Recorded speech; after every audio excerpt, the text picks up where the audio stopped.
The following podcast contains explicit language. You're listening to the Cinematography podcast presented by Hot Rod Cameras, a program about the art, craft, and philosophy of the moving image and the people who make it happen. Coming to you from the world headquarters of Hot Rod Cameras in Hollywood, California, are your hosts, Ben Rock and Illya Friedman. Welcome to the Cinematography Podcast, episode number 28. 28. You notice that we always, one of us will say that what episode number it is and the other one repeats it? Yeah, that's our shtick now. It's our bit. We do this bit. So how you doing, man? Pretty well. It's been almost a month since our last episode. Well, yeah, but don't beat yourself up because it was like Christmas and New Year's and all kinds of crap in between now and then. That's right. But we've got a really great episode this time, and it's about to come out. So really, there's going to be very little delay between you and I talking right now and this going out into the RSS feeds around the world. So enjoy that. Feel that RSS. You can really feel the S's, the extra S's in the RSS feed. There's some S's right there. All right, cool. So who is our interview with today? Legendary film critic Leonard Maltin. Not just a legendary film critic, but probably the only film critic I personally know of who's written a book about cinematography. Yes, the only one that I know. And hey, we're on a little film critic kick here too, because of course we had Alonso Duralde in our last episode, and awesome. Now Leonard Maltin. And I understand that like Leonard and Alonso know each other. I guess it's a pretty small circle of critic fans out there, friends out there. So this is great. So we're really excited that Leonard's on the show, and I say we just unleash Leonard. We don't have anything else to talk about. What do we have to say that's any more interesting than what Leonard Maltin has to say? Nothing is what? You're right. We have nothing. Here we go. Leonard Maltin. The Cinematography Podcast interview.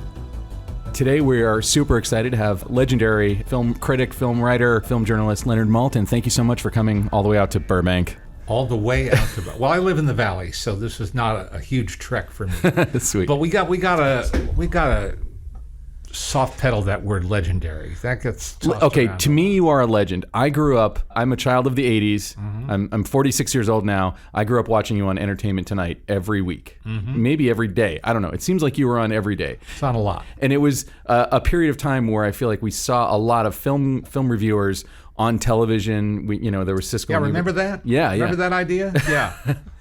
Well, and a lot of people maybe today don't realize the position that film criticism has traditionally had, and sort of what happens to the film world when what's going on today, which is, kind of just a random universe of bloggers. Yep. With the occasional, qualified person. Like, what is it that a critic does that an average person who knows a lot about movies just is never going to do? Well, there are several things. I mean, for instance, I don't read a critic for the reason that a lot of people may read or listen to a critic, which is to find out, is it good or is it worth my time? If I'm going to read a review, even in the LA Times or the New Yorker magazine, which has several very, very intelligent writers working for them, it's because I like the writing. It's because they're good essay writers, and because they're also perceptive enough that they may teach me something about the movie. They may illuminate something that I didn't get, that I didn't understand, or that I didn't appreciate. That's, to me, is a really good critic, and also a good writer. And that's what I'm looking for. In the 80s, as you recall, Roger Ebert and Gene Siskel, who were both newspapermen in Chicago, and who had started a local TV station, a local show on their public television station where they debated new movies, became national figures of great prominence, and suddenly were the walking definition of film critics. Oh, yeah. They were it. And they were on the Tonight Show, the Today Show, the Letterman Show.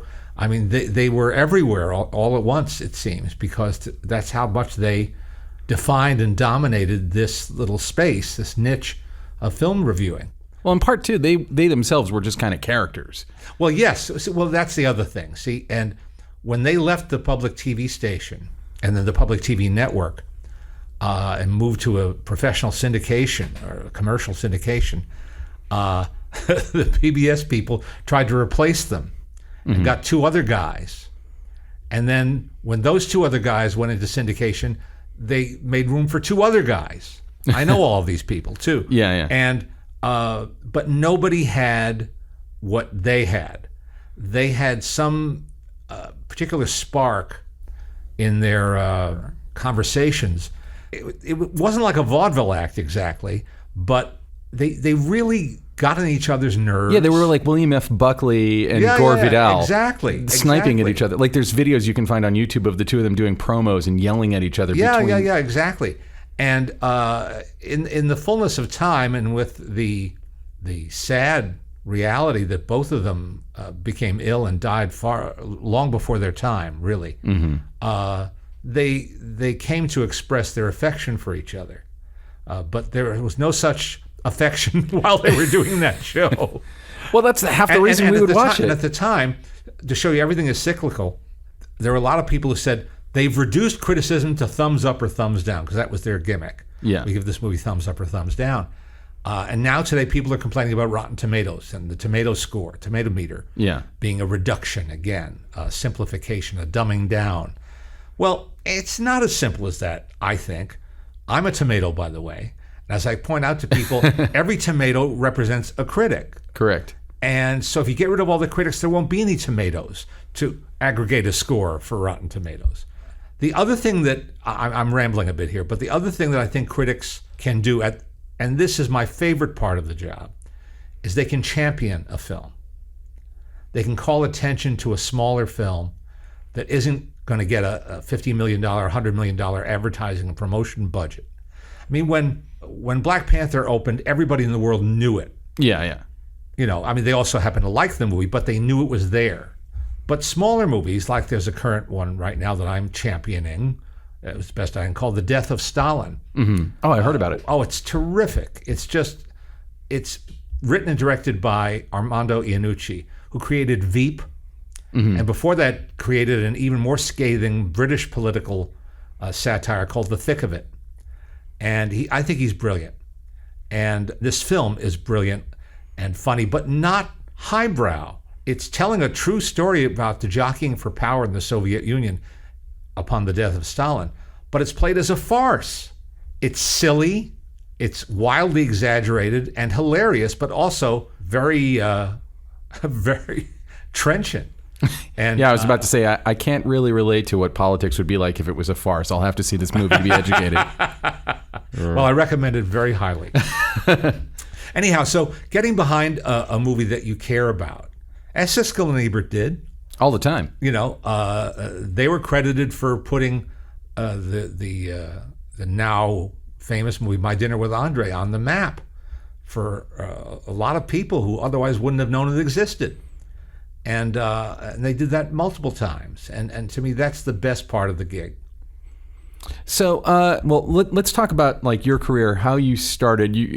People listening to the podcast can't hear what I'm seeing in front of me, but it's a bunch of zines and film fan monthlies that you created. Like here's one from 1974, and obviously you've written a number of books. But how did it start for you? Where did your love from cinema begin, and what made you choose to write about it rather than to say write movies? Well, I got lucky because I fell in love with movies actually through television. I'm a child of the first TV generation, okay?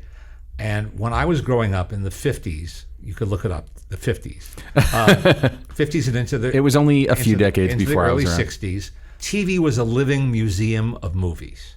I lived in the New York area, and where we had 7 TV stations, which was a lot. This is long before cable. I have to explain this always. I sound like I come from the Cro-Magnon era. Not to me. I remember when I got cable. But there were, most cities had 4 stations, maybe 5 at most. New York being New York, the populous area it was, we had 7 stations altogether, including the 3 networks, ABC, CBS, and NBC. And those are the only networks there were. And there was no cable. There was no such thing as home video. The internet was a distant dream, all of that. The Simpsons was only on year 15. That's right. Yeah. So they had a lot of time to fill. And they filled a lot of it with movies. And they filled even more of it with old cartoons, old comedy shorts. And that's what I watched. That's what they showed as children's programming. So every day of my young life, every day I watched Laurel and Hardy. Every day of my young life, I watched The Little Rascals, originally known as Our Gang. Later, the Three Stooges came along, and every day I watched them. I watched the Max Fleischer cartoons. I watched every cartoon library there was. And very significantly, I watched Walt Disney. Walt Disney, to me, was a person, not a corporation, because he hosted his own weekly television show, which was enormously popular. And he did it for 10 years, going on 11 years. Every week. And he would take us behind the scenes, and he would show us previews of his upcoming movies, but also take us behind the scenes of animation, how they made animated cartoons, his own history, how they happened to make the first successful sound cartoon, Steamboat Willie, how they developed color for the first time in a silly symphony short called Flowers and Trees, what it took to make a feature-length animated cartoon, like his Snow White and the Seven Dwarfs. Well, I was just mesmerized by all of this. And being a curious kid and a reader, not an outdoor kid, I would go to my local library, which was just a few blocks away in my hometown in Teaneck, New Jersey. And I would look for books about Walt Disney, about Laurel and Hardy, about Charlie Chaplin. There weren't many, but the few there were, I devoured. And then I developed a great love of writing. I needed to express myself. At first, I thought I was going to be a cartoonist. I loved to draw. But I didn't develop that skill as well as I should have. So I turned to writing, and with a friend, we started publishing our own little journal, originally in the 5th grade. Oh, wow. We had a circulation of 3. We had an original copy and 2 carbon copies. I don't even know if people know what carbon paper is anymore, but it was before Xerox and photocopying was commonly available. So we had 3 copies. We passed it around to our classmates.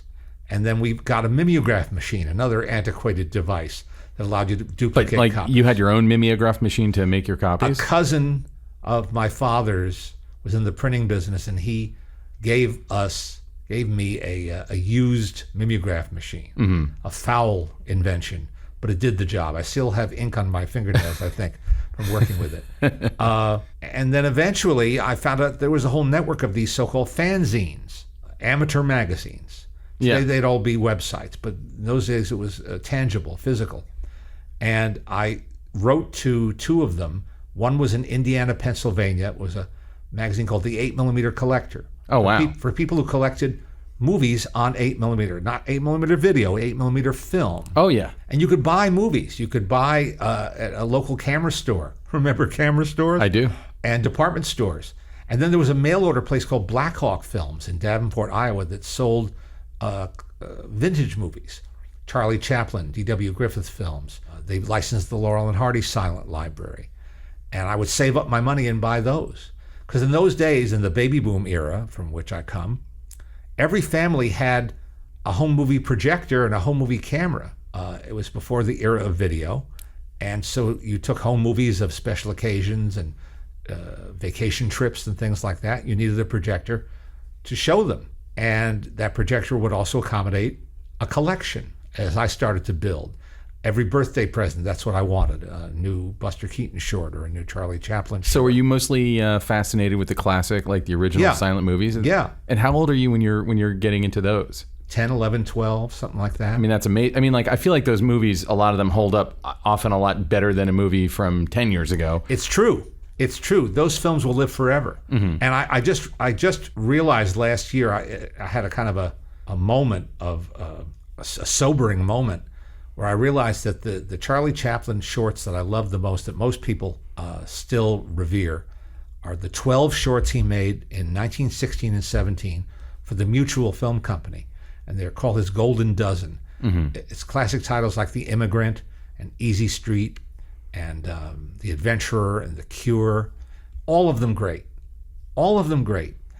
They're now 100 years old, or a little more than 100 years old. Well, when I discovered them, it was 50 years ago. They were only 50 years old. So as I say, I have to come to terms with that. But gosh, they're 100 years old. But they're just as great as ever. And you could put them on a screen for kids right now and not have to explain anything. You wouldn't have, I mean, you'd have to maybe have a kid with just the patience to watch the first few minutes. Yeah. And then they'd be drawn in. And you could show it to somebody in any language because there's no sound. They transcend language. I think you might have a strong opinion about this, but I think about this a lot, maybe more than I should, which is, culture, especially now, we're constantly creating all this media. Like you go on YouTube and there's YouTubers or whatever, movies, television, blah, blah, blah. What ends up being the thing that lives on? What ends up being 500 years from now, are our children and historians or just people looking for entertainment going to watch Charlie Chaplin and Buster Keaton and, Harold Lloyd shorts? What's the stuff? I hope so. What's this? What is it about something that makes it transcend its own time? Okay, well, first off, that's the definition of the word classic, which is why I hate it when people call something an instant classic. That's an oxymoron. Mm-hmm. You can predict that it's going to be a classic. That's not improper. But a classic, by definition, is something that has stood the test of time. So Shakespeare's plays are classic. Of course. Mark Twain's writings are classic. Beethoven's symphonies are classic. But you figure there had to have been other writers as good as Mark Twain in Mark Twain's time writing stuff that was just as pithy and hilarious, and we've never heard of that person. Well, that's possible. That's a very optimistic point of view. But no one's ever called me an optimist. You may well be right. Uh-huh. And there are other humorists, certainly, from the 20th century who are somewhat forgotten today that I love. I'm not the only one. Robert Benchley was one of my heroes, and James Thurber. And when I was in elementary school, we studied them. We used to have a section of our English class in the curriculum where we'd study humorous writing. And that's where I discovered those guys and fell in love with them. And years later, many years later, I got to meet Jon Stewart, and he had just published a book of really brilliant essays. It was stand-up material. Mm-hmm. It was written. They were meant to be written essays. Pre-Daily Show, or this is when he was doing the Daily Show? Just pre-Daily Show. Okay. And the book was called Naked Pictures of Famous People. Oh yeah, I know about that book. I don't have it. Wonderful book. And I asked him who his heroes were, and he said, "Oh, so many." And he started naming all the great humor columnists of recent times: Dave Barry, Art Buchwald, people like that. And then he said Robert Benchley. I said, "Oh, thank you," because it meant that he'd read him too. And I show the short subjects that Robert Benchley made in the late 20s and into the 30s to my class at USC. And I tell that story not because they're necessarily Jon Stewart fans, but just that it's proof that there is a continuum. Yeah. Just as the people at Pixar look to Walt Disney's template for what they do and how they build the story foundation of one of their feature films. Yeah. And sometimes throw out a lot of work they've done because if they feel it isn't working, if it isn't coming together. Lee Unkrich, who just directed and co-wrote Coco and won an Oscar for it, came to my class at USC and said he threw out an entire year's work on that film. Oof. Because he found that he was going up a blind alley. He wasn't approaching the story the way it needed to be approached. Can you imagine throwing away a year's work? But he did. I can imagine accidentally deleting a year's work. That's more tangible. Yes. But it says a lot about Pixar that they allowed him to. Yeah. And that he knows he has the ability to do that with their approval. They would say to him, if it's not working, go back to square one, start again. As Walt Disney did. Walt Disney threw out 6 months' work on Pinocchio because it wasn't working. I wonder, if we were to look at it today, I wonder if any of the artifacts of that still exists, and if there would be any way to look at it, and if we'd go, it was fine. What was he thinking? Well, probably it was fine, but it may not have been fine in the larger context of the story they were trying to tell. Yeah. No, I mean, it's just I've done a bunch of work for Disney, and I love looking through. Sometimes I've had to look through their archives. Their archives are extraordinary. Yeah, there's no other studio quite like them. Yeah. When it comes to that. Yeah, and I mean, yeah, exactly. The whole process that Disney would have. Anyway, so to go back a 3/4 of a turn, I grew up watching Walt Disney, hypnotized, mesmerized by the things he would show on his program, and it made me a Disney-phile, P-H-I-L-E, a Disney-phile for life.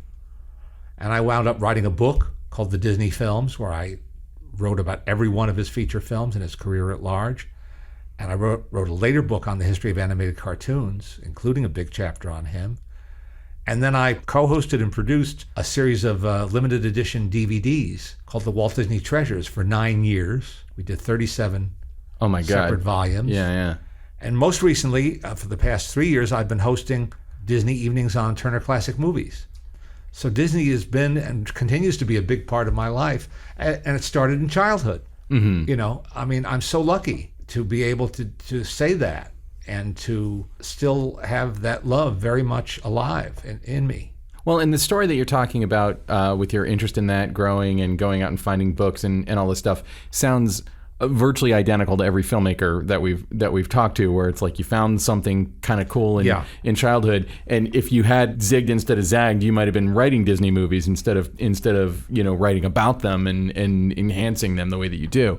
But so take me down the road a little bit of like how you went from that to sort of being one of the celebrity film critics. Well, is that a category? It really is. When I was a kid, it was Siskel and Ebert, it was you, it was Rex Reed, it was Gene Shalit. Yep. Probably Gene Shalit helped get me my job on Entertainment Tonight. I'll get to that. So I never wanted to be a film critic. I never aspired to that. What interested me was film history. And when I started publishing my fanzine, it went through several permutations. And by the time I was about 13, I was really hooked now on movie history, especially silent film history. By the time you're 15, I'm assuming you had a readership that had gone beyond the 3 original. Yes. Yes. Were you sending it out? Well, I was writing for 2 of the fanzines that I'd read about. The one from Indiana, Pennsylvania called the 8mm Collector, and one in Vancouver, Canada called Film Fan Monthly. I became a contributor to both of those magazines when I was 13. Wow. I got to see my name in print in someone else's journal than my own, which was great. Very exciting. There was no money. This was all labor of love for everybody. That's still awesome. It was awesome to me. Yeah.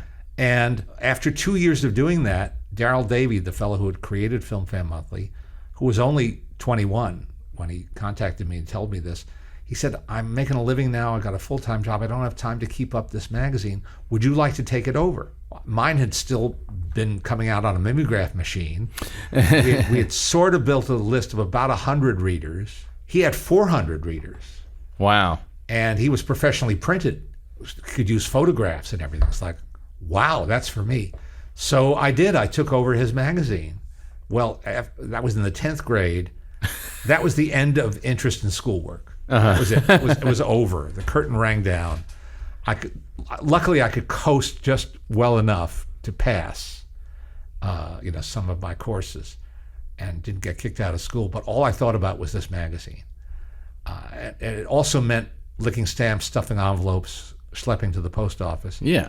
And writing most of it at first. And then I started getting contributions from people who, just like me, wanted a place, wanted an outlet to write about things that interested them from film history.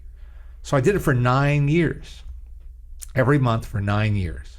Did you go to college? Did you? I did. Yeah. Well, what happened was when I was in the 12th grade, when I was in my senior year of high school in suburban New Jersey, just outside New York, 20 minutes to Manhattan, a teacher stopped me in the hallway one day, a teacher I didn't have but who I knew, was an English teacher.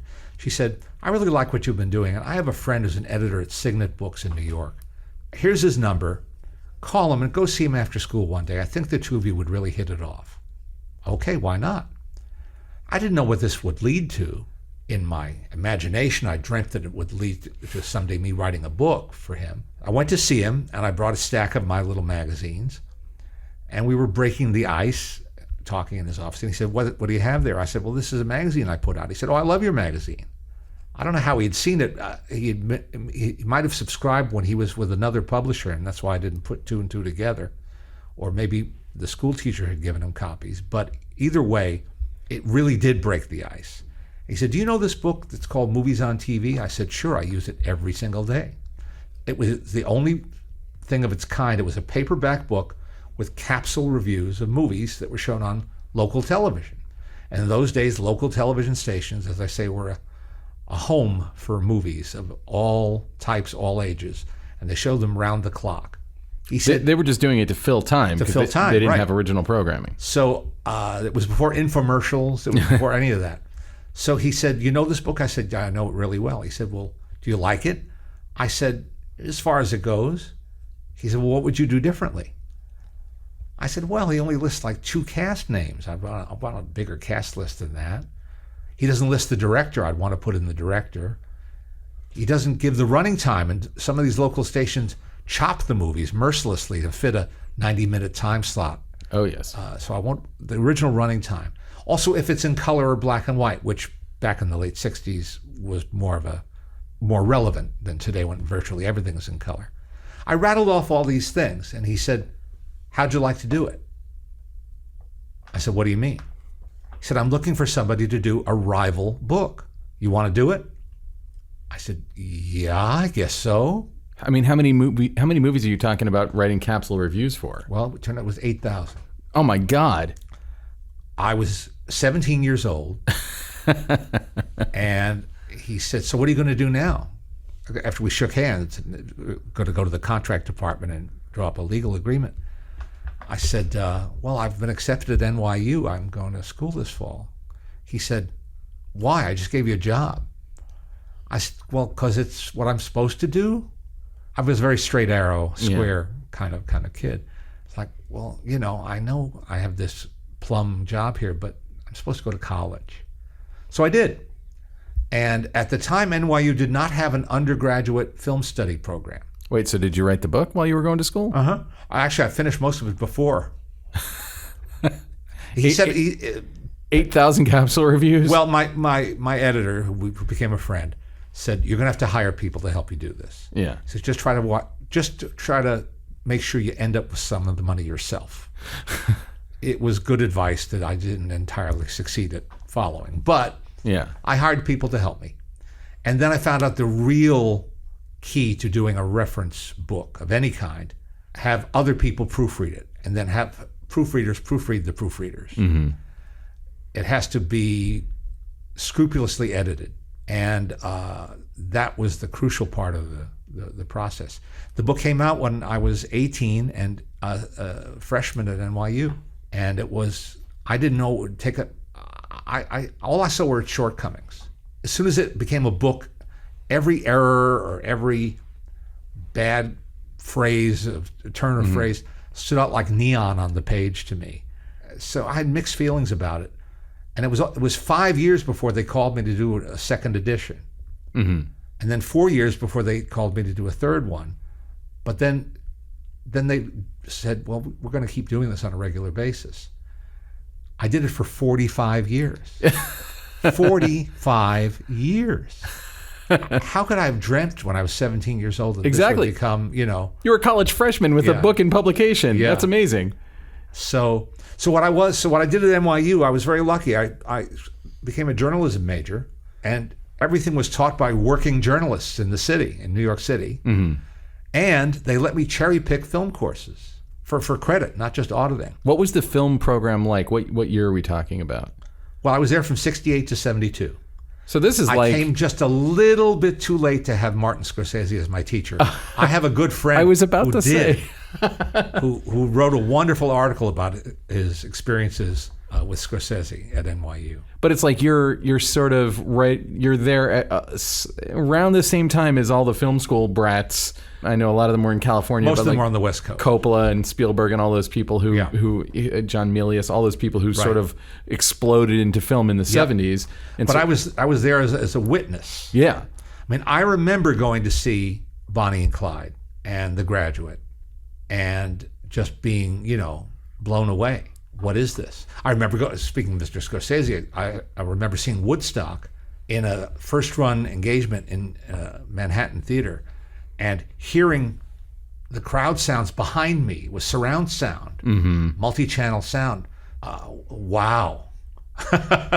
I'll never forget it. Yeah. I'll never forget those experiences. No, that's like a magical time to be watching movies. Like like we still talk about sort of I think we're going to talk about the early 90s, late 80s, early 90s, and kind of the independent wave in a similar and now of course, people refer to the early 70s, the first half of the 70s, as the silver age of American cinema. And it was. And I got on that Robert Altman bandwagon pretty early, and I became an Altman camp follower. I couldn't wait for each new movie to come. What was your gateway drug to Robert Altman? MASH, like a lot of other people. I was just awestruck. Though I will say the first time I saw McCabe and Mrs. Miller, I couldn't decipher a lot of the soundtrack. I had to see it a second time. So at NYU, I joined the staff of the school paper. We had a very professional daily newspaper, which came out 4 days a week. And I became the film reviewer, and it's the first time I ever wrote movie reviews for a publication. Outside of the book that you wrote when you were 17. Exactly, Yeah, right, okay. right. Well, those were very capsule, of course. Those are very pithy reviews. Still. It was a great experience being on that paper staff, and I cut a lot of classes to hang out at the newspaper. And any legends of publishing who were in the newspaper there at the time with you? Well, one of my colleagues, one of my classmates, went on to become a top byline journalist for both the New York Times and the Wall Street Journal. Nathan Kleinfeld, Sonny Kleinfeld, as we knew him then, and other people had good careers out of there. Down the hall at the radio station, the NYU closed circuit radio station, which could only be heard in the dorms. We used to joke that at any moment there were more people in the studio than there were listening to the station. But nevertheless, one of the people on staff there was Martin Brest. Oh, wow. So I didn't know him then, but he was there at the same time. And my friend, I made a lifelong friend in John Davison, who at the time was showing films as what they used to call entr'actes between the musical performers at Fillmore East. They're in the East Village, right near NYU. He sometimes borrows some of my 16mm prints, and he gave me some of his. We used to trade and exchange. So you'd moved up from 8mm. Yes, I to made the big leap to 16mm, which was a big leap. And John became part of this continuing sort of underground railway from NYU to the Roger Corman office on Sunset Boulevard in New World Pictures. Nice. The first one to go was Scorsese, who made Boxcar Bertha for Corman. And then when Roger wanted him to make another one, and he was ready to move on, he recommended Jonathan Kaplan, who came out. And then Jonathan recommended my friend John Davison, who became kind of the office manager for Roger. And he recommended his friend Joe Dante, who became the trailer editor at New World Pictures. And then they brought their friend Alan Arkush out, and Louis Teague. All these guys came in a row and got their baptism of fire at New World Pictures. And then they made Rock and Roll High School for Corman, and they made, on a bet, John Davison made a bet with Corman that he could make a feature film in 1 week for $50,000 using stock footage from other New World Pictures. And it was called Hollywood Boulevard. I heard Joe Dante talk about this on a podcast recently. And they did it. They pulled it off. So as you're going through this stuff, as you're coming up, you've got your book of the capsule reviews. You're starting to write reviews for NYU. When do you start becoming aware of cinematography and the art of cinematography, or was it when you were in the 5th grade? Well, I was learning all the time. I was soaking up history and the aesthetics and the art of filmmaking on a very low level, I guess you would say. I was not an intellectual, and I, didn't study it in a very profound way. But things started to sink in.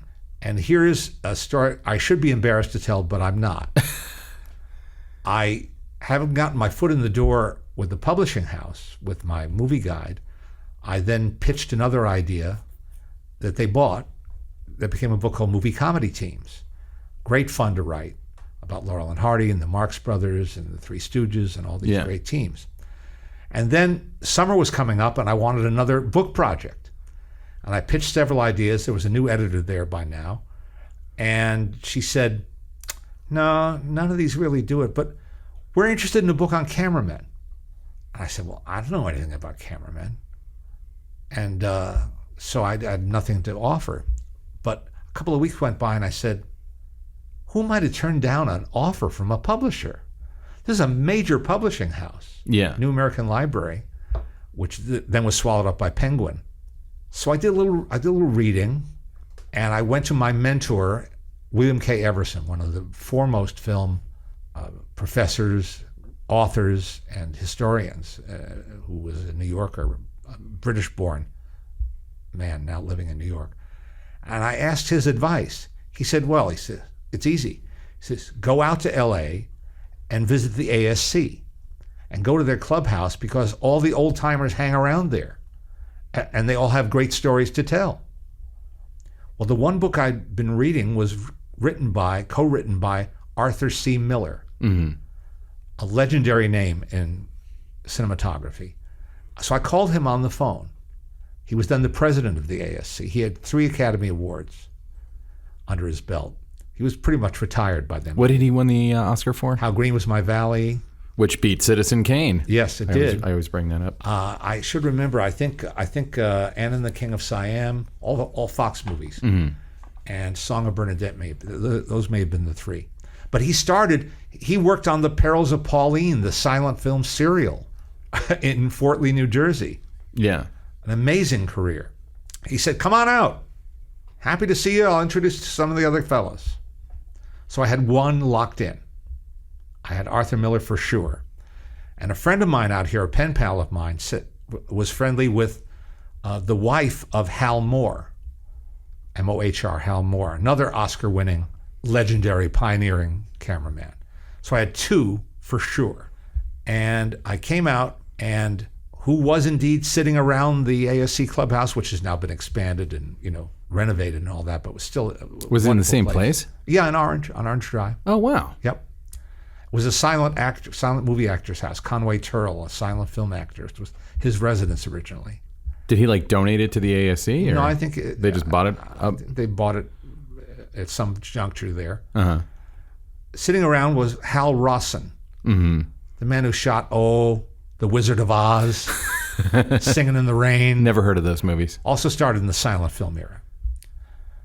Arthur Miller, God bless him, got on the phone and called Lucian Ballard and Conrad Hall and set me up with both of them. Was Conrad Hall already kind of a big deal at that time? Yes. He must have been young. He must have been pretty... Well, Conrad Hall paid his dues. In fact, he told me the story, which was that he and 2 pals of his did a lot of nature photography, some of it for Disney's True Life Adventure films. I think I knew that. But actually. he wasn't a member of the union yet.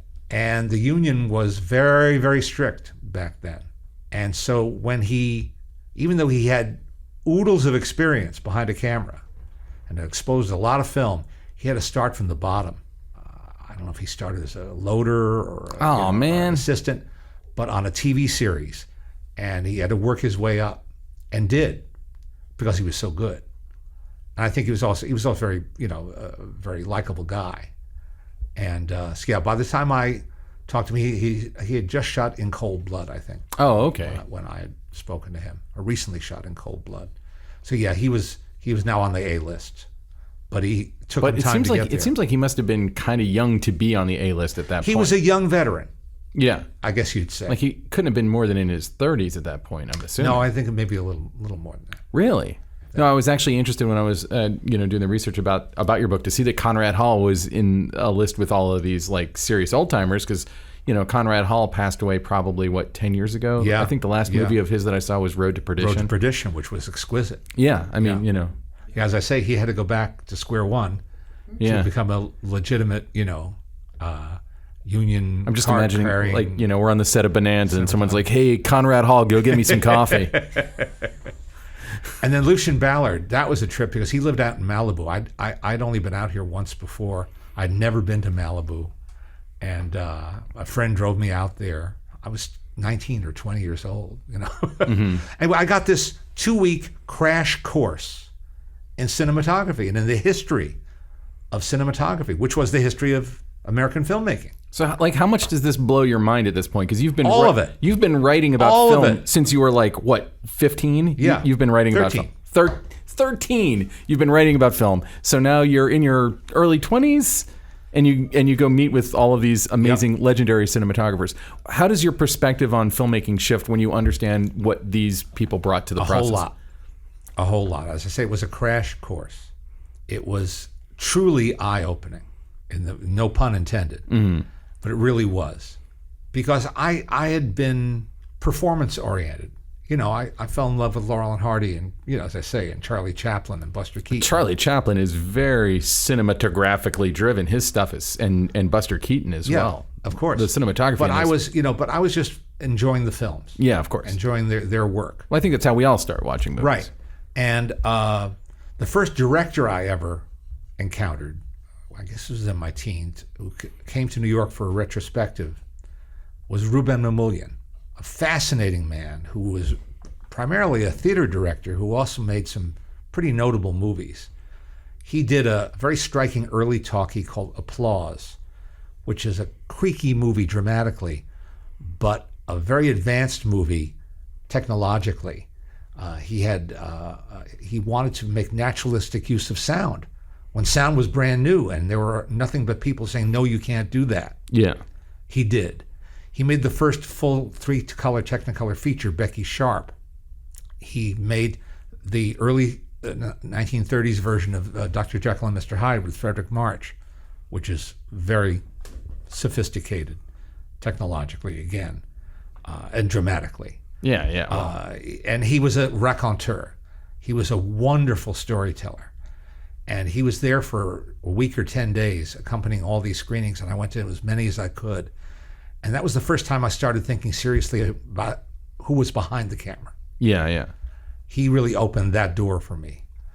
And then having the opportunity to meet these men that I interviewed invented motion pictures, you might say, because a lot of things they needed to do or wanted to do, they had to create. They had to literally devise for themselves. And there were no textbooks to consult. In many cases, there were no senior statesmen, or mentors, to turn to. Yeah, how do you go to someone and ask how to shoot The Wizard of Oz? Yeah. Like you're writing the textbook. That's right. Of course, one of my challenges was I didn't even know in some cases what questions to ask. Mm-hmm. If I was doing this today, I think I would probably ask better questions and more follow-up questions. And some of the people I interviewed were more articulate than others. As I learned, and I learn this all the time, I teach a class at USC where I have filmmaker guests every week, all kinds. Directors, writers, producers, cameramen, cinematographers now, DPs, costume designers, production designers, composers, the whole gamut.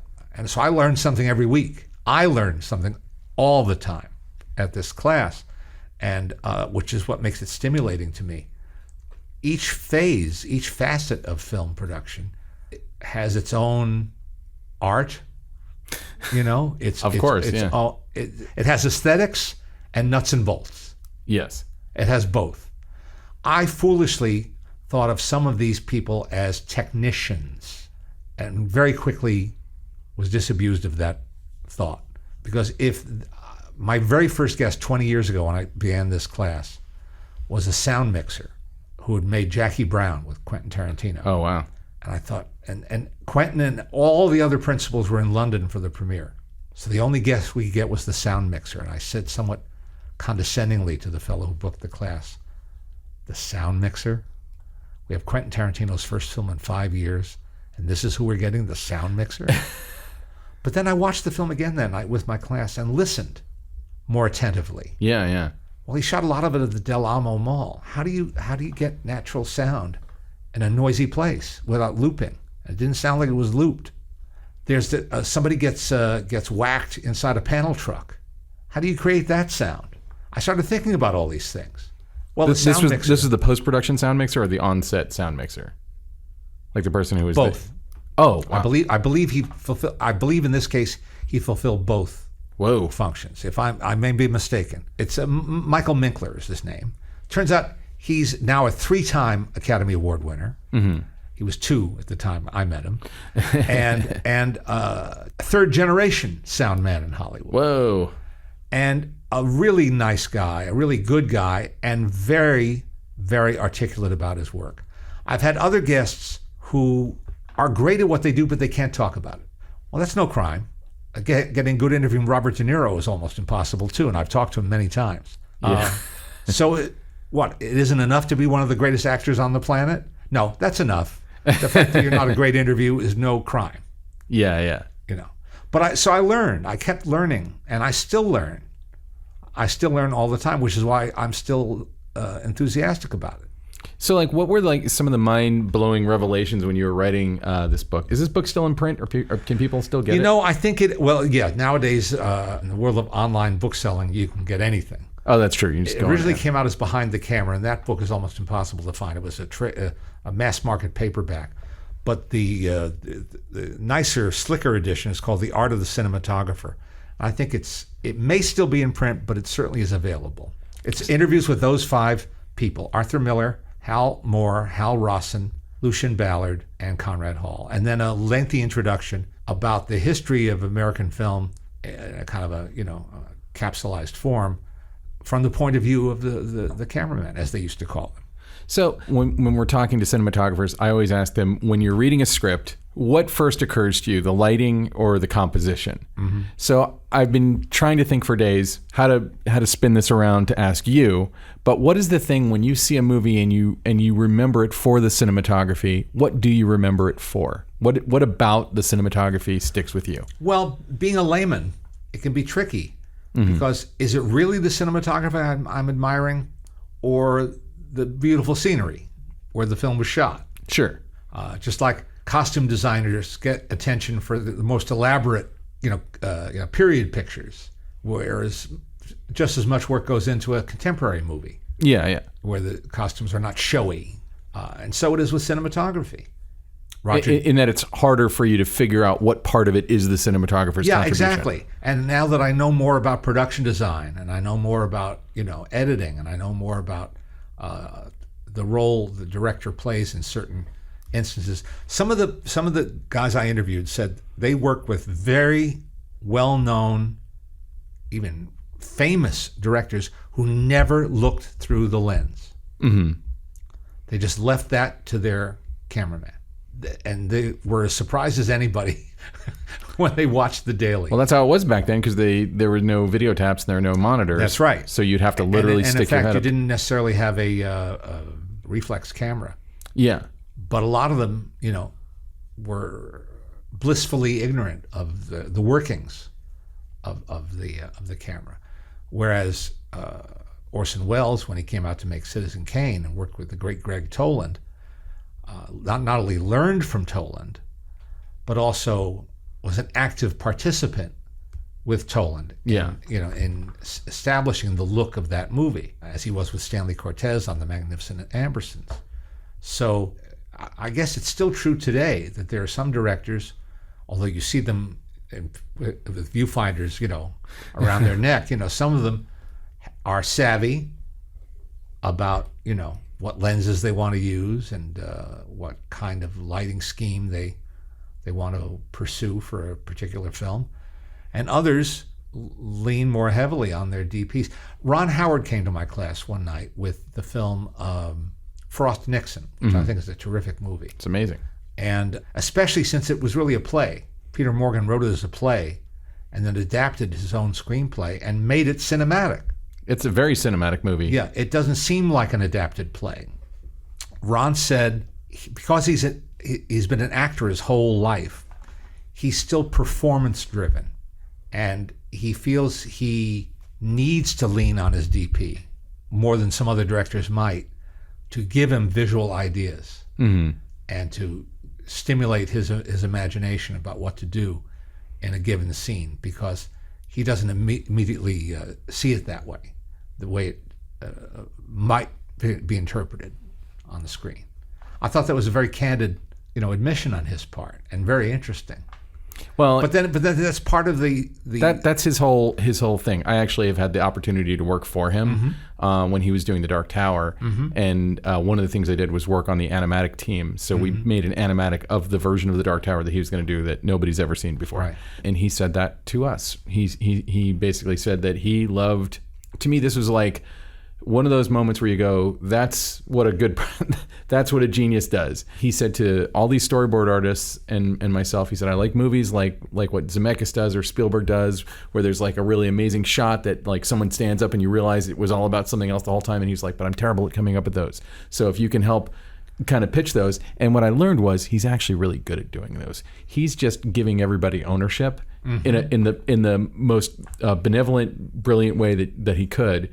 And I mean, like, I don't feel like you can do the quality of work that he's done for as long as he's done it without really having an eye for that stuff. Yeah. And he does work with different guys like Salvatore Totino, who shot a bunch of his movies. Who shot that one, I think. And then he did another Peter Morgan movie called Rush that Anthony Dodd Mantle shot. Looks totally different, but it's still a Ron Howard movie. There's still something Ron Howardy about it. Yeah, exactly.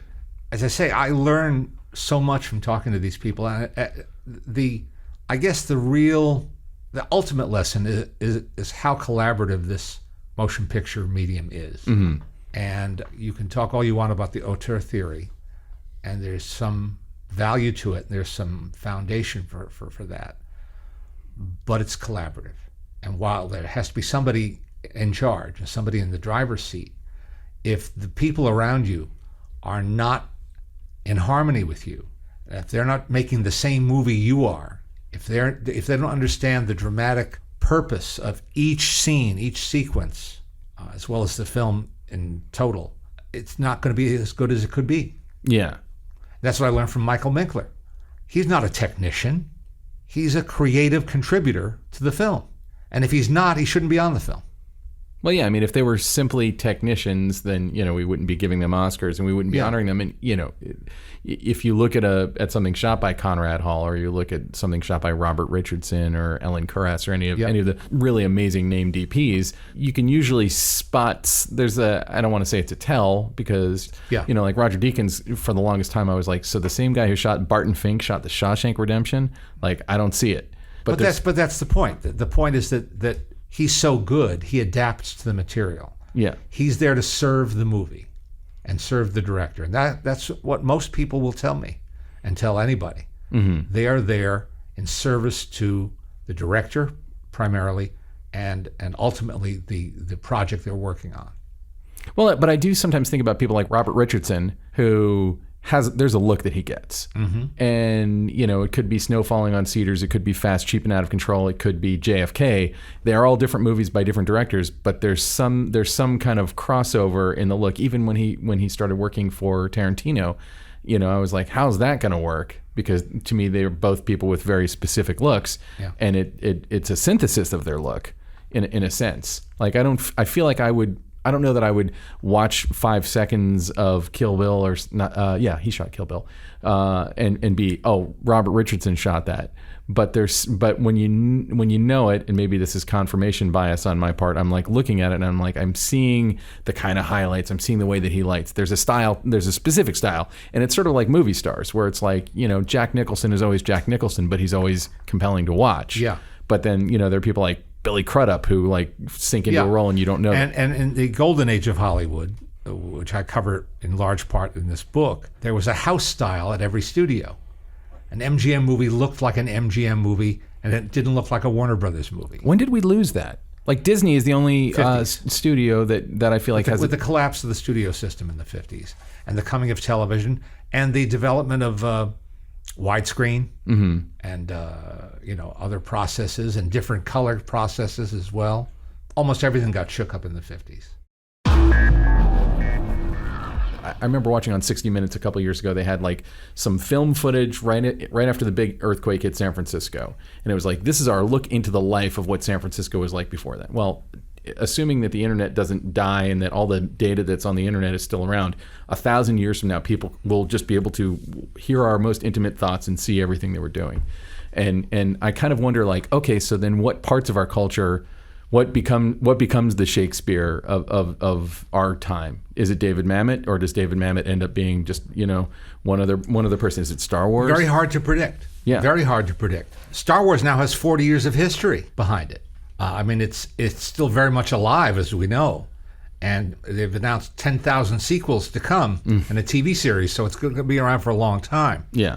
So I don't think it's going to disappear anytime soon, not in our lifetime, certainly. Certainly not in our lifetime, but I do wonder, like, 1,000 years from now, when someone's studying, I call this, I don't know if there's an actual discipline, I call it speculative anthropology. What are people going to be talking about today? If we only knew. Yeah. If we only knew.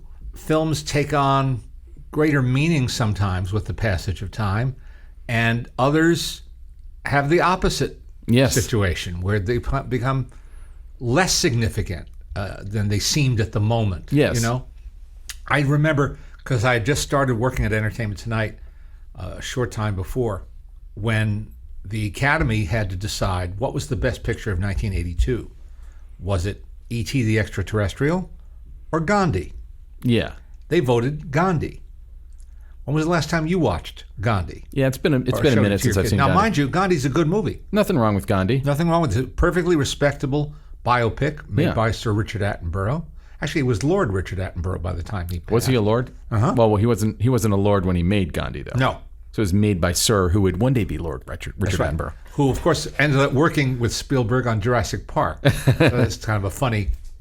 And everyone loved him. He was much admired and much loved as an actor and a filmmaker.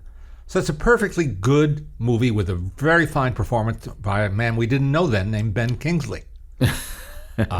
Made him a world-class actor and a movie star. But then there's E.T. the Extraterrestrial. Yeah, which endures a bit. Considered the popcorn movie as opposed to the important movie. And in those days, and for many years before and since, the Academy always gave the Best Picture award to the important movie with a capital I. Yeah. If you look back at the 50s, which is now 60 years ago, I'm embarrassed to say, the films that we turn to from the 50s, the films that film buffs and film scholars alike discuss, seek out, respect the most are the genre films, the Searchers. Yeah. Searchers was not an Oscar movie. The Sam Fuller movies, the Bud Bedecker movies, the Anthony Mann westerns, all those films by those highly individualistic directors who put their stamp on everything they did, those are the ones that we really cling to and love. Whereas the so-called important movies of the 50s, the ones that won the Oscars and a lot of the acclaim, have often fallen by the wayside or seem maybe a little pretentious or full of themselves. Well, and you brought up How Green Was My Valley, and I always like to, people assume that Citizen Kane was like, the biggest award-winning movie of all time, and, Orson Welles never won an Oscar. And although the screenplay did. Yeah. Oh, so I stand corrected on that. But but How Green Was My Valley? It's a movie it's a beautiful movie. Yeah, don't go there. I'm not saying anything bad about How Green Was My Valley. I'm just saying it's a movie that's probably less remembered than Citizen Kane. That's certainly true. So this dovetails perfectly into a question that we had from one of our listeners, a guy named David Wexler, and he said, and I quote, "I feel like many films that are being released today are forgettable and don't have longevity as compared to the recognizable classics." And he names Godfather, Blade Runner, Citizen Kane, basically classics from the AFI 100. Why is that? Do you think watching movies on a smartphone, tablets, and new distribution models have any responsibility? Responsibility for what? I think what he's saying is the stuff that we're enjoying watching on our stupid devices, is that stuff dumbing Is that down? detrimental in some way? It's detrimental to the art, that's for sure. Not necessarily to the storytelling. Because you mean to the art, like, in other words, if you're watching 2001: A Space Odyssey on an iPhone 5, you're not really getting to see it properly. Yeah. I say that if you've already seen 2001 on a big screen, preferably a very big screen, you can revisit it on your device because you've experienced it fully. Yes. And now you're just reminding yourself of it, and you're enjoying the process of revisiting. I'll go that far and say that's okay. Yeah. Lawrence of Arabia, whatever you want to name. Yeah, I just don't think that David Lean is done justice by even an iPad, 6 inches away from your face. No. And I'm reminded of it over and over and over again, because even I lull myself sometimes into believing that it's okay. I don't watch anything on an iPhone. But sometimes I'll watch an older movie on, we now have an 80-inch screen. My wife insisted on getting an 80-inch screen when we moved to a new house a few years ago. And she was right. It's great. Cost a lot, but it was great. It's paid us back many times over.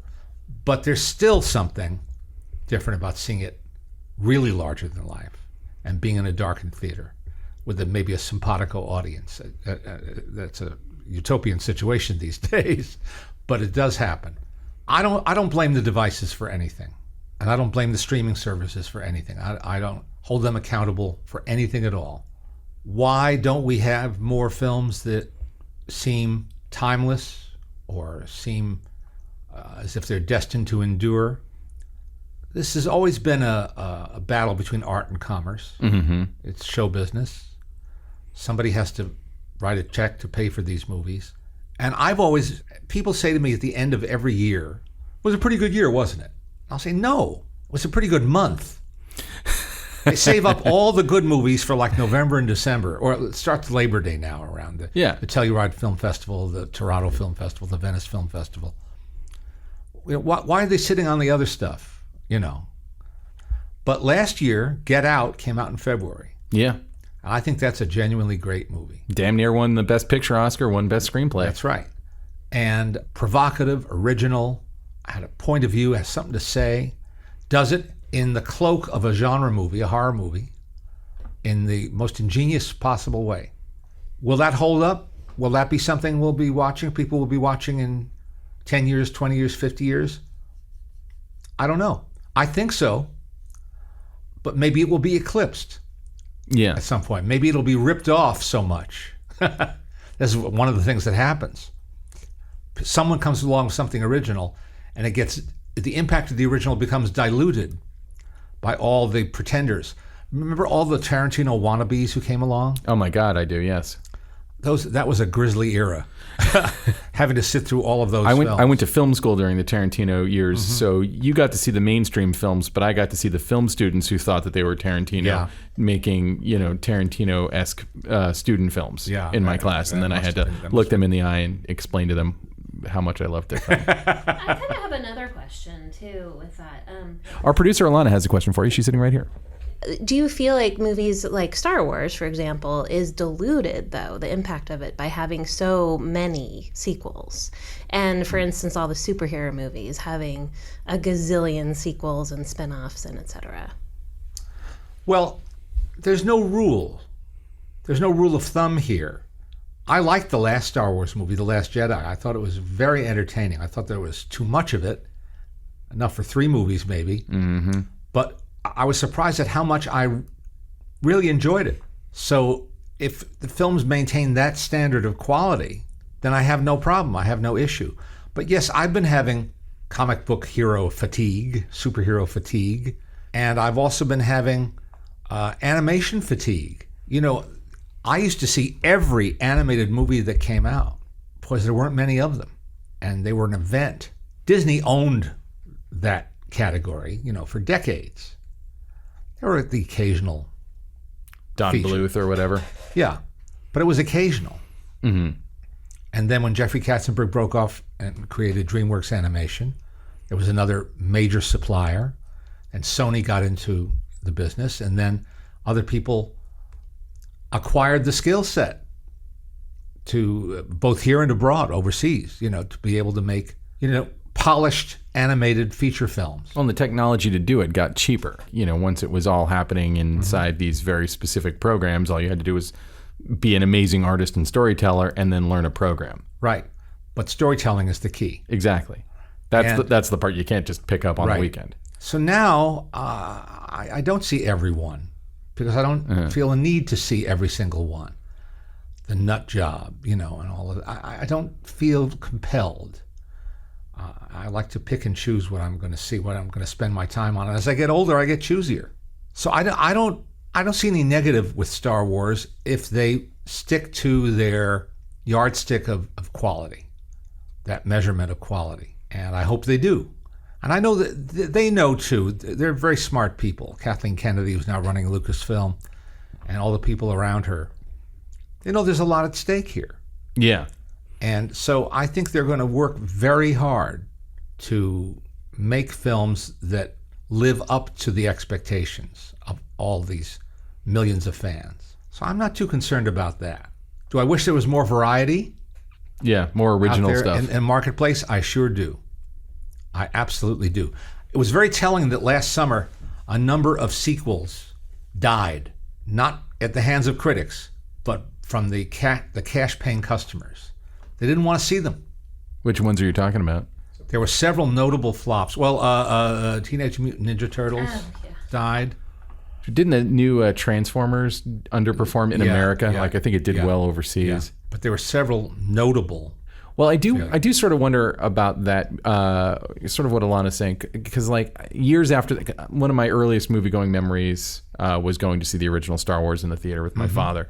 And then, of course, like you're caught up in it because it's so new and fresh. And then, when I was a teenager watching it again and being like, oh, it feels cliche now, like having that realization, and it's because everybody had ripped it off. Yep. Like it had been ripped off every way that it could possibly be ripped off. That's right. And with the superhero movies and the Star Wars movies, well, basically, Disney owning Marvel and Star Wars, now it's almost like the most expensive TV series where you only get one new episode a year.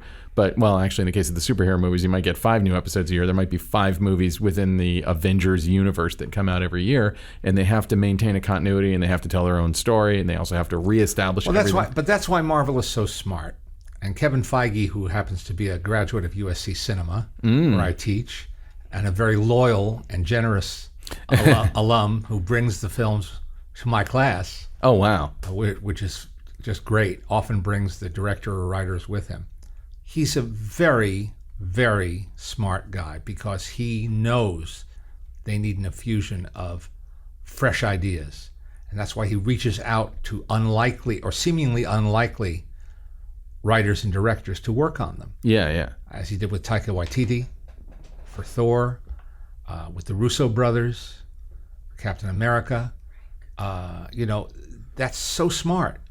Because if they start feeling cookie cutter, they're going to die. No, they don't. And, just when they start to, Deadpool will come out and you'll be like, what the hell is this? Like, it's a completely different take. Mm-hmm. So I know that your time is a little bit limited. I want to steer us a little bit back to specifically talking about cinematography for a couple other questions. The main one is, in the time that you've been watching movies and paying very close attention to movies and kind of being one of our chroniclers of movies, what are the trends in cinematography that you've seen go away that you wish could come back? And what are some of the innovations that you've seen come in that when you see one that like really excites you, when you see something visually that you've never seen before, what are some of those? One of the things I admire is contemporary filmmakers who aren't afraid to use the classical style of composition and framing. Mm-hmm. Who don't feel they have to take the camera off the tripod just for the sake of doing it. It's considered bold now to do that. It really is. But if that's what tells the story best and focuses the audience's attention where it ought to be, then that's how you ought to do it. At the same time, Guillermo del Toro just made The Shape of Water in the style of Vincent Minnelli. Yes. And Douglas Sirk, those are the two directors he cites as his sources. And there's never a shot in the movie that isn't moving. There isn't one stationary shot in the film, apparently. Well, and that's how he's always worked. And he's one of those guys where he worked with the same cinematographer for a long time, Guillermo Navarro. And this one is Dan Lautzen, who he's worked with before. Yeah, he's shot a few of his movies now. But the thing about Del Toro that I have always admired is that he doesn't really cover scenes. He doesn't do like a master shot and over the shoulder. He like one shot takes you in and another shot takes you out. And they might intercut a few times, but it ain't coverage in the TV sense. But what's so good about it in Shape of Water is it never calls attention to itself. Yeah. See, that's the beauty and that's the art, is that he's doing that, but you're not aware of it unless you're, hypersensitive to the inner workings of, motion pictures. You're a cinematography buff. You would notice that. Yeah. But most people won't, and they shouldn't. They shouldn't. They should be caught up in the story and the characters and the incredible look of the movie as it creates this world, this this environment, time and place. He succeeds in that, and yet it was very consciously set up a certain way, a specific way, to have an emotional effect.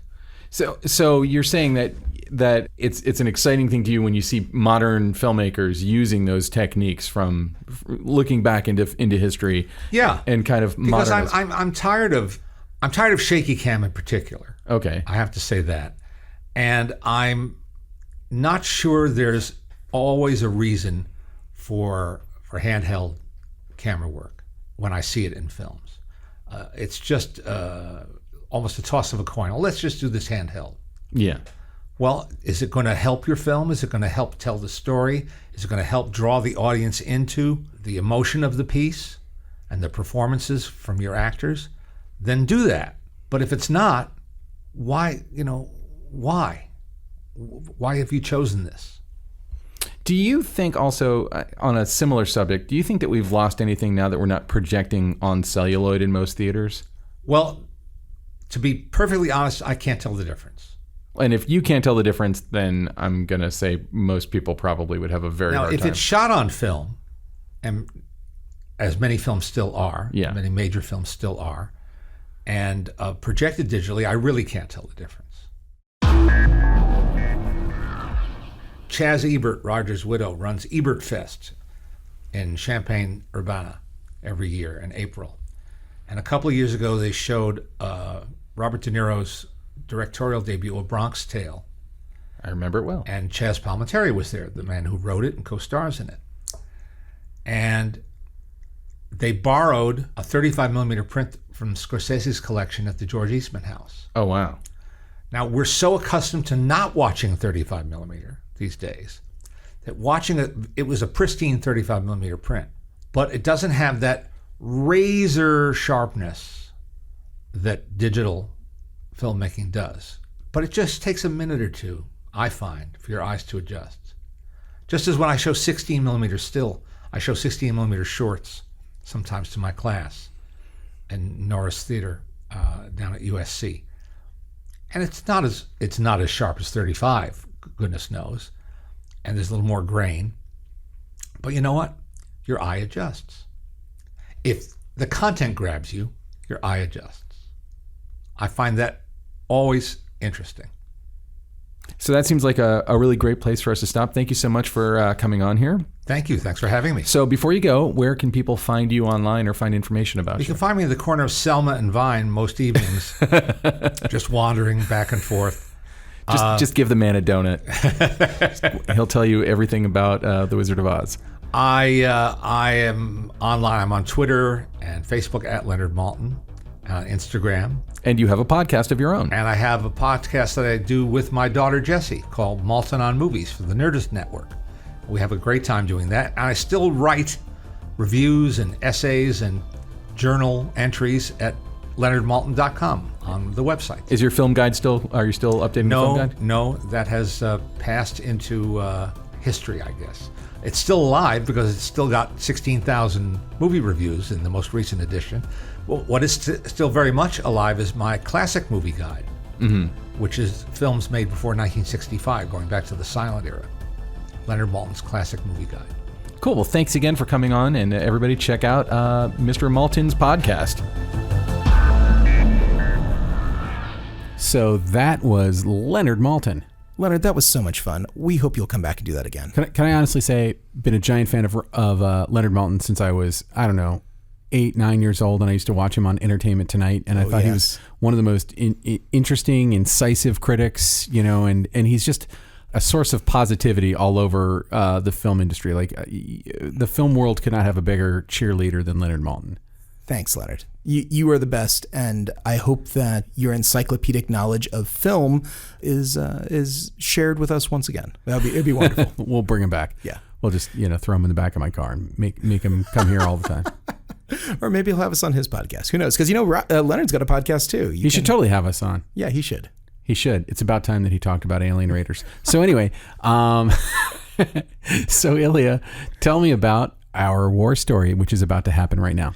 Our war story is from someone you've probably never heard of before named Vittorio Storaro. Never heard of him. Well, wait a second. Actually, it's not. Well, it's about Vittorio Storaro, but it's actually told by Robert Hummel. By the way, if you're listening to the Cinematography podcast and you don't know who Vittorio is, hit pause, pick up your phone, look him up on IMDb, and just let your jaw hit the floor. He shot everything you ever loved. Yes, he certainly did. And we have a really great interview that we'll get to hear next time. But part of that interview was also with my former boss, actually, at Dulce, Rob Hummel. And he tells a great story about Vittorio during the pre-production of Dick Tracy. And I'm not going to say anything else. I'll just let it go from there. So here we are. It's not exactly Vittorio Storaro's war story, but it's a war story about Vittorio Storaro. And now, war stories. I remember on Dick Tracy that at Disney, part of Vittorio's palette is his film laboratory. And his film laboratory, at that time, in the days of film, was Technicolor. So at the time, the Disney studio owned a film lab called Metrocolor. And Warren Beatty was going to direct Dick Tracy for the Disney studio, and he wanted Vittorio Storaro to be a cinematographer. So Vittorio said, well, if I'm going to shoot your movie, I must use Technicolor.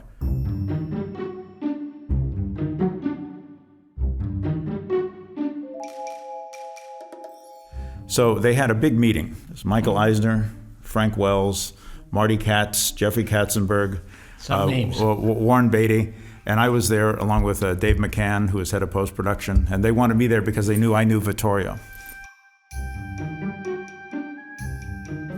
And they told me before this that I was supposed to convince Vittorio to use Metrocolor Labs, and I said, I won't even try. So Michael Eisner in the meeting gives this whole presentation of how much money they will save if they use Metrocolor, and how that. So clearly, Vittorio, you see, we have no choice. We can't use Technicolor. They're so much more expensive. Well, we have to use Metrocolor where we'll save money. Also because we only use ENR. Yeah, and also and you wanted to use ENR, which is a unique process. Other people call it bleach bypass, but Technicolor's was slightly different. But the best part was Michael Eisner makes this whole pitch, and Vittorio stands up and graciously says, you know, Dick Tracy is a wonderful movie. Warren is an amazing director. And with the Walt Disney Studio, this movie will be a wonderful motion picture. Unfortunately, not with Vittorio Storaro. And he turned and walked out of the conference room, and Michael Eisner jumped out of his chair and chased him down the hallway.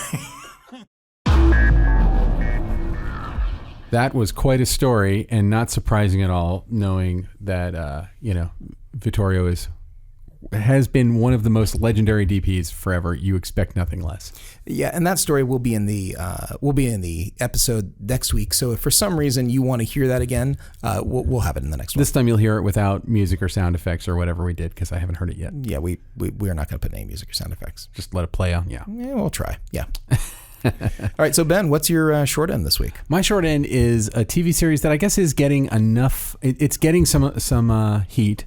It's very good, but I actually heard about it on another podcast. It's called Escape at Dannemora, and it is the true story of a prison escape that happened 2-3 years ago in I believe New York State at Clinton Correctional Facility, and it stars Benicio del Toro and Paul Dano and Patricia Arquette in a jaw-dropping performance that you have never seen her do anything like this before. And I'm like, I've always thought Patricia Arquette was a fine actor, but oh my God. And it is directed by Ben Stiller, who, we all know Ben Stiller from, Zoolander and, the funny funnies that he does.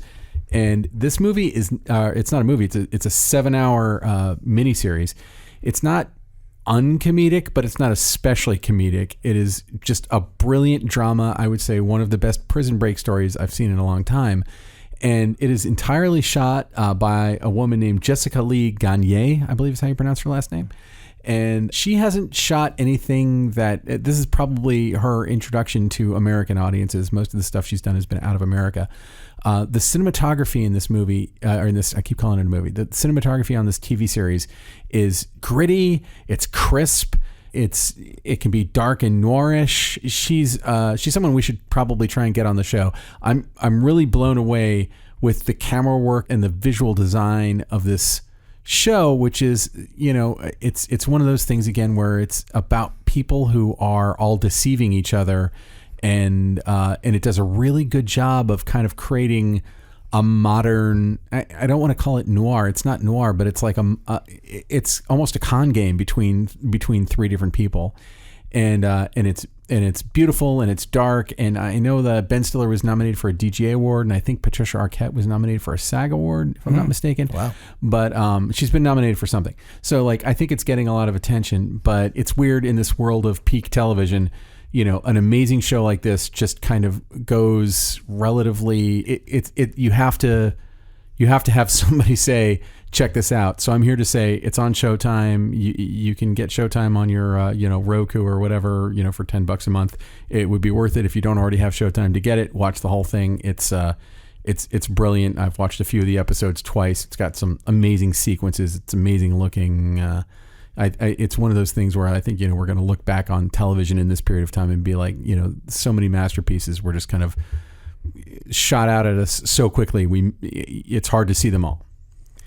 That is a ringing endorsement. I will totally watch this. It sounds fantastic. I think you'll dig it. I think you'll really like it. I think if you like stuff like The Shawshank Redemption or Prison Break or whatever, but to me, it's like, Shawshank Redemption obviously is a very stylized period piece, and this has a style to it, but it's very, very modern. And if there is anything that feels Ben Stiller-ish about it, it's ironic use of music. But that's not really cinematography specific. But I think whoever did the music supervision on that show also deserves some kind of recognition. Anyway, so what is your short end, Illya? Well, speaking of Shawshank Redemption, my short end actually is the American Society of Cinematographers 100 milestone films of the 20th century. All of which were The Shawshank Redemption. No, but The Shawshank Redemption is listed in that list. And of that sort of 100 milestones over the last 100 years, there's some interesting names that pop up a few times, some other names which actually are omitted. But I got to say that the top 10 list is totally a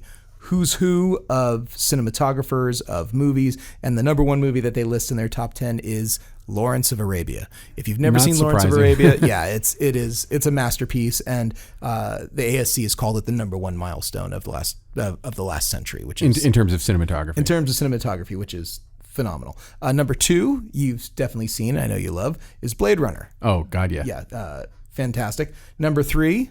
Our guest on the next episode, Vittorio Storaro. In fact, Vittorio is, I believe, one of only two cinematographers on this list to be named 5 times. Whoa! And he's the only one with 2 in their top 10, which is impressive. So number 3 is a Vittorio movie, and which one is it? It is Apocalypse Now. Of course. Yeah. Number 4, Citizen Kane, which Citizen Kane comes in number 4 on this list. Yeah, I know. The Godfather, number 5. Raging Bull, number 6, also phenomenal. You can't argue with any of these. Vittorio Storaro, again, for The Conformist. Nice.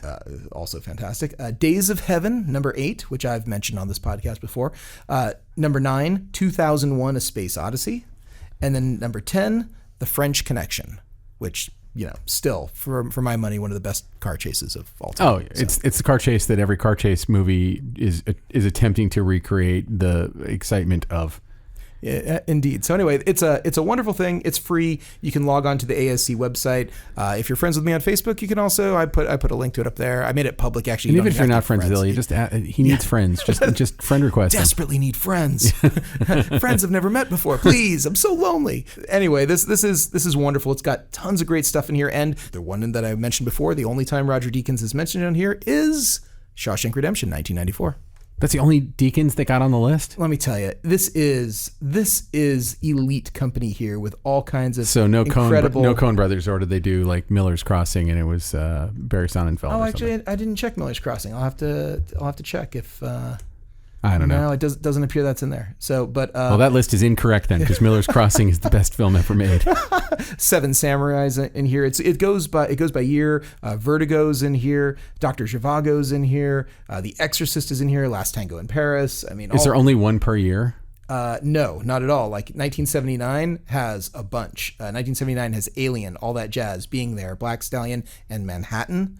And then 1980, a big one for me, The Shining, one of my favorite movies of all time. Chariots of Fire, 81. Das Boot, 81. Reds, 81. I would figure like 1994, the year of The Shawshank Redemption, like you'd have Pulp Fiction. Would that be on that list? No, as a matter of fact, the only movie from '94 is The Shawshank Redemption. Crazy. But listen to like the next few years, which are all also amazing too. Like '95 is Seven, Darius Kanji. '96 is John Seal for The English Patient. Number 7 is L.A. Confidential, Dante Spinotti, one of my favorite. L.A. Confidential, I will say, is the most underrated movie, and it's underrated, really? I'm going to get hate mail for this, but it should have beaten Titanic for Best Picture. I agree 100%. My money was on L.A. Confidential. It's such a great movie. So, yes, I have watched L.A. Confidential. I bet it's one of those movies I feel like if you gave me the raw footage, I could cut together the final movie. I've seen that movie dozens of times. So good. 98, Janusz Kaminski for Saving Private Ryan. Thin Red Line, John Toll in 98, and American Beauty, Conrad Hall in 99. Conrad Hall, that other cinematographer with 5 inclusions on this list. Of course. That I noticed. And I'm assuming one of them is the only movie that was ever made in Esperanto called Incubus, which he shot. It stars William Shatner. It was made in like 1968. I don't see it in Come on, Incubus. It's not. Man, it's so underappreciated. 99, Conrad Hall, I said American Beauty. Also 99, The Matrix, Bill Pope. And then 2000, the last year of the 20th century, Christopher Doyle for In the Mood for Love, which I don't know if you ever saw, but that's a gorgeous beautiful film. Yeah. Fantastic. Is that Wong Kar-wai?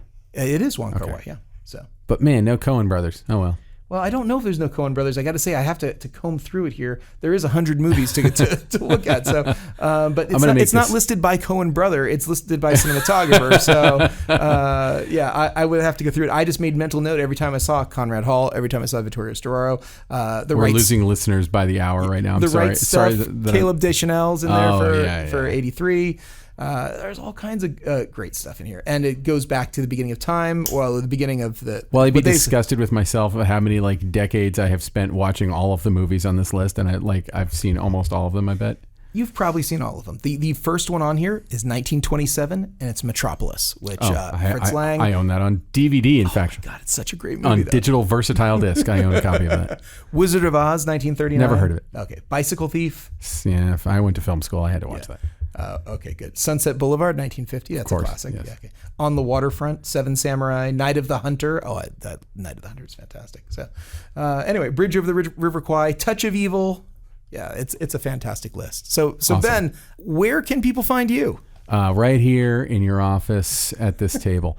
You can find me on. You can find me at home changing diapers, wiping spit up. Yeah, changing poopy diapers. I'm on Twitter as at Neptune Salad. I'm on Facebook. You can check out my website, which is benrockonline.com, because some douchey boat company has benrock.com and they won't let me have it, even though they're not using it. True story. And anywhere where the social media has happened except for Snapchat, because I'm apparently too old to understand Snapchat. You're over 15, so yeah. Sorry about that. Anyway, how about yourself?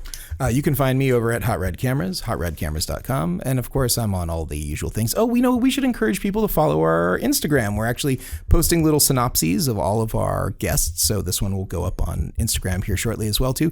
And we're at the Cinepod on Instagram. Nice. That's great. So before we go, we should, as always, thank Kays Alatrakshi for giving us 100% of the music that you hear on this podcast. Thanks, Kays. Go to his website, www.musicbykays.com. Hire him for something, or just ask him a question and say that you love his music on the Cinematography podcast. For God's sakes, one person, just say something nice to Kays. He needs the ego boost. Our editor for this episode is Ben Katz. Thank you, Ben. You kick ass as always. So that is it for episode 28 of the Cinematography podcast. Tune in to hear Vittorio Storaro on our next episode. I think 1 or 2 people will want to hear that. Thanks a lot. We'll see you soon. This has been the Cinematography podcast, presented by Hot Rod Cameras. Find your next camera, lens, or accessory on the web at hotrodcameras.com. Don't forget to subscribe to our show on iTunes and connect with us on Facebook and Twitter. Thanks for listening.